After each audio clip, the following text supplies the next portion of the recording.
Hello बच्चों, तो आज हम पढ़ने जा रहे हैं अम्ल और क्षारों के सामान्य गुणधर्म। ठीक है, पिछली वीडियो में हमने अम्ल और क्षारों के बारे में जाना था कि होते क्या हैं और इनके सिद्धांत पढ़े थे कि अम्ल किसे कहते हैं, क्षार किसे कहते हैं। इसमें 3 सिद्धांत हमने पढ़े थे, आर्नियस का सिद्धांत, ब्रोंस्टेड लोरी का सिद्धांत और लुईस का सिद्धांत।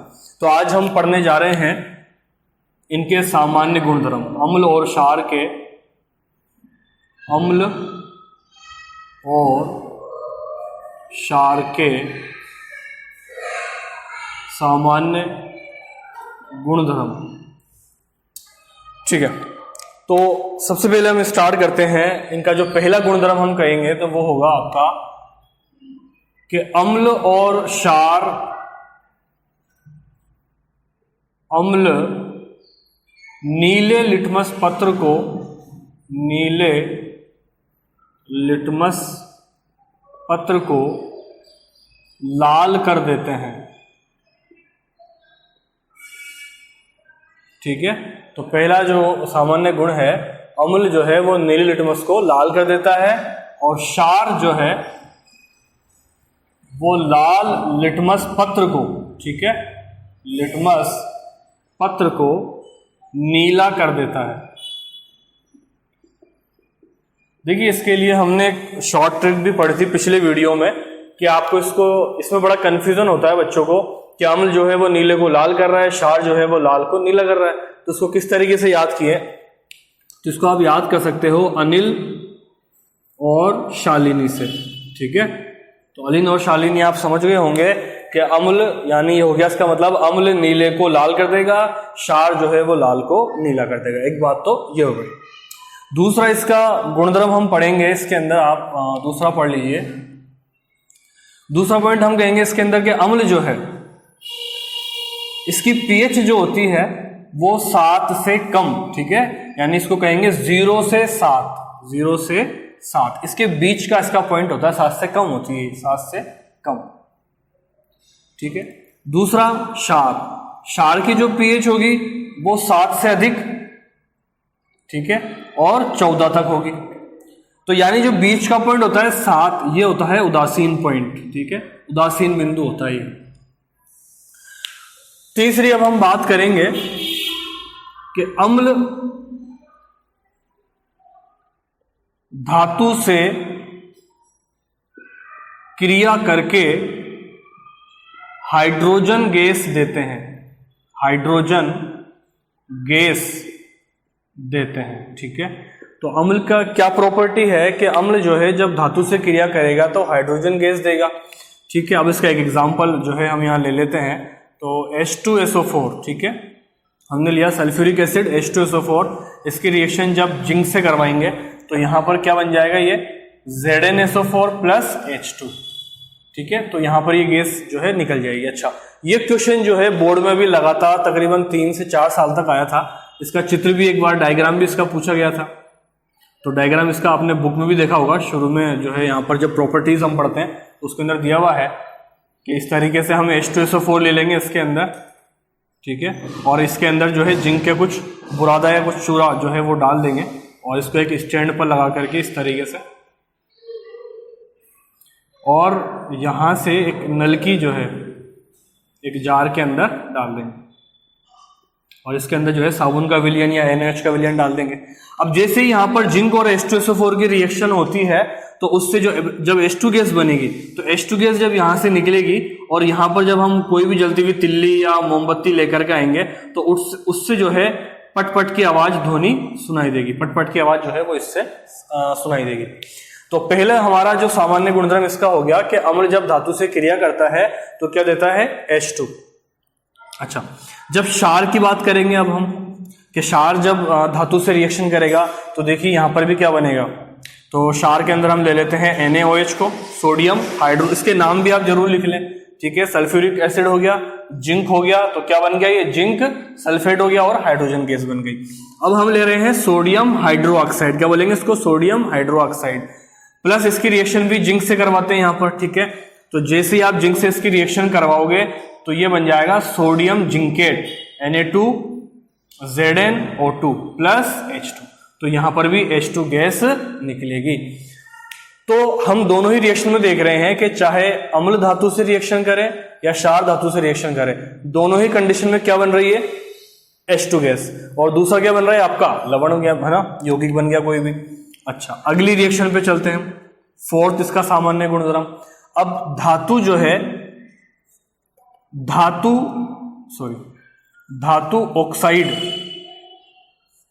ऑक्साइड की अम्ल से अभिक्रिया। देखिए दोनों में फर्क समझ लीजिए। अभी हमने रिएक्शन करवाई धातु से तो क्या बना, H2। अब हम ले रहे हैं धातु ऑक्साइड, यानी ऑक्सीजन वाला जो है जिसके में ऑक्सीजन जुड़ी हुई होगी वो धातु ले रहे हैं और फिर अम्ल से रिएक्शन करवा रहे हैं, तो देखो क्या बनेगा। तो अब यहां पर देखते हैं जरा, आपने एग्जांपल जैसे ले ली, कॉपर ऑक्साइड ले लिया मैंने, ठीक है। इसकी रिएक्शन हम जो है करवा लेते हैं HCl से, ठीक है, 2HCl से करवाते हैं इसकी रिएक्शन। तो देखो यहां पर क्या बनेगा, ये Cu जो है इस Cl के साथ रिएक्शन कर लेगा और ये H2 जो है वो ऑक्सीजन से जो है मिलकर के पानी बना लेगा। तो ये बन जाएगा आपका CuCl2, ठीक है, कॉपर क्लोराइड प्लस बन गया आपका पानी, जल बन गया आपका। तो यहां पर हमने देखा कि धातु ऑक्साइड की जब अम्ल से रिएक्शन करवाओगे आप तो यहां पर क्या बनेगा, H2, जबकि पिछली वाली रिएक्शन में क्या बना था, H2 बना था, ठीक है। चलिए आगे देखते हैं। अब क्षार के साथ में रिएक्शन इसकी है ना, इसका जो है आप स्क्रीनशॉट ले लीजिए और फिर आगे बढ़ते हैं। चलिए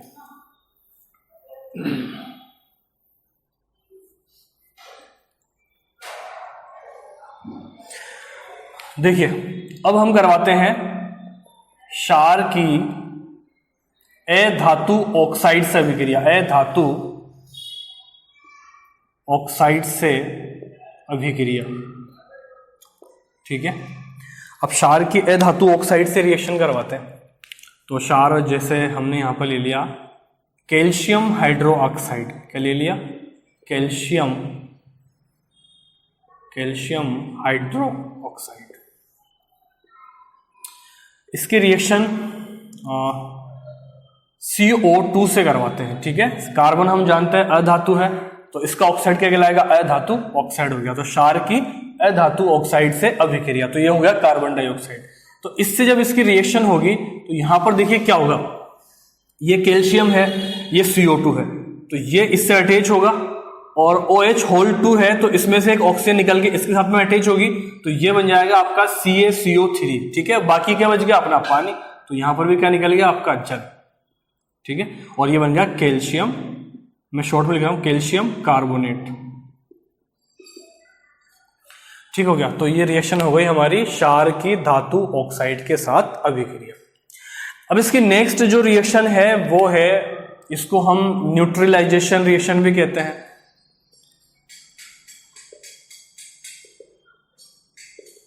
ठीक है, या फिर इसको उदासीनीकरण अभिक्रिया, उदासीनीकरण अभिक्रिया भी कहते हैं इसको। अच्छा, इसमें क्या होता है कि देखिए अभी हमने पढ़ा कि अम्ल की और जो है ना क्षार की अलग अलग से रिएक्शंस धातु से और धातु ऑक्साइड से। अब अगर अम्ल और क्षार दोनों की ही आपस में रिएक्शन कराई जाए तो क्या होगा, तो देखते हैं। देखो अम्ल लिया अपने हाइड्रोक्लोरिक अम्ल HCl प्लस यहाँ पे हम ले रहे हैं NaOH यानी क्षार, तो प्रबल अम्ल प्रबल क्षार, ठीक है। ये प्रबल अम्ल ले लिया और ये क्षार। जब अम्ल और क्षार दोनों रिएक्शन करेंगे तो देखिए ये Na जो है Cl से रिएक्शन कर लेगा और ये H जो है OH से कर लेगा, तो ये बन जाएगा आपका NaCl प्लस H2। बात समझ में आ गई। तो देखिए यहां पर ये अम्ल था, ये क्षार था, दोनों ने रिएक्शन की, दोनों क्या हो गए, न्यूट्रल हो गए, तो यहां पर ये बन गया लवण। तो ना इसके अंदर ना तो अब अम्ल का गुण है ना इसके अंदर क्षार का गुण है, अब ये क्या हो चुका है, बिल्कुल न्यूट्रल। इसलिए इसकी रिएक्शन कहलाती है न्यूट्रलाइजेशन या फिर उदासीनीकरण अभिक्रिया, क्योंकि ये लवण कैसा हो गया, उदासीन हो गया, ठीक है। अच्छा, अब यहाँ पे ना एक बात और हम साथ साथ में समझ लेते हैं। वो बात ये है कि जैसे कई बार क्वेश्चन आता है, देखिए अम्ल और क्षार जब अभिक्रिया करते हैं तो ये जरूरी नहीं है कि हमेशा उदासीन ही बनेगा। ये उदासीन जो है,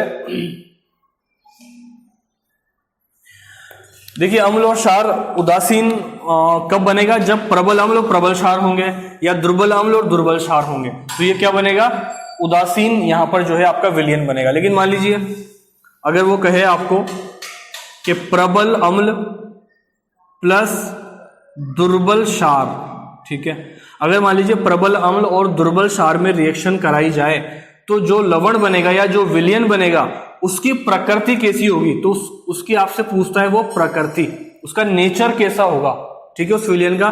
तो देखिए जो प्रबल होगा ना उस विलयन का नेचर, उसकी प्रकृति भी वैसी होगी। तो प्रबल कौन है यहाँ पर, अम्ल, तो यानी जो विलयन बनेगा वो कौन सी प्रकृति का होगा, अम्लीय प्रकृति का होगा, एसिडिक होगा, ठीक है। एक बात समझ में आ गई। अच्छा, इसी कंडीशन को आप चेंज कर लीजिए। अगर यहाँ पे अभी हम ले लेते हैं प्रबल क्षार प्लस दुर्बल अम्ल, ठीक है, अपन इसको उल्टा कर दिया, प्रबल क्षार ले लिया और दुर्बल एसिड ले लिया, अम्ल ले लिया। तो अब जो विलयन बनने वाला है, मान लीजिए क्वेश्चन आ गया कि प्रबल क्षार और दुर्बल अम्ल अगर अभिक्रिया करते हैं तो विलयन कौन सी प्रकृति का होगा, क्षारीय, ठीक है, तो बेसिक प्रकृति का होगा ये। अच्छा, इसके बाद में क्या करते हैं, आप देखिए ये आपकी जो है ना, इसी में अगर दुर्बल हो जाए तो दुर्बल आपका एसिड हो गया, अम्ल, और दुर्बल ही आपका जो है ना क्षार हो गया, तो उसकी प्रकृति कैसी बन जाएगी, अब उदासीन, कैसी बनेगी, उदासीन, दुर्बल अम्ल और दुर्बल क्षार होने पर। और अगर प्रबल अम्ल और प्रबल क्षार है तो भी कैसी बनेगी, उदासीन, ठीक है। तो ये कंडीशन भी आपको याद रखनी है। तो ये कुछ हमने इसके सामान्य गुणधर्म पढ़ते हैं, इसमें एक गुणधर्म और आपको याद रखना है कि जो अम्ल होता है और क्षार होता है, इसके जो विलयन होते हैं, दोनों के ही विलयन कैसे क्या प्रदर्शित करते हैं, चालकता, ठीक है। यह भी हमें याद रखना है कि अम्ल और क्षार, तो अम्ल और क्षार के विलयन जो है, दोनों के विलयन वो चालकता प्रदर्शित करते हैं। इसके बाद में जो है ना हम 2-4 इसके उपयोग भी देखेंगे। तो उपयोग देखिए क्या होते हैं इसके। सबसे पहले हम उपयोग बात करते हैं अम्ल की। अम्ल में जैसे कि आप जानते हैं, सबसे पहले तो इसको मैं रफ कर रहा हूं, तो इसको अभी आप स्क्रीनशॉट ले लीजिए, ठीक है। अब देखिए, अब इसके बाद में कुछ यूजेस पढ़ लेते हैं इसके, अम्ल और क्षार के यूजेस।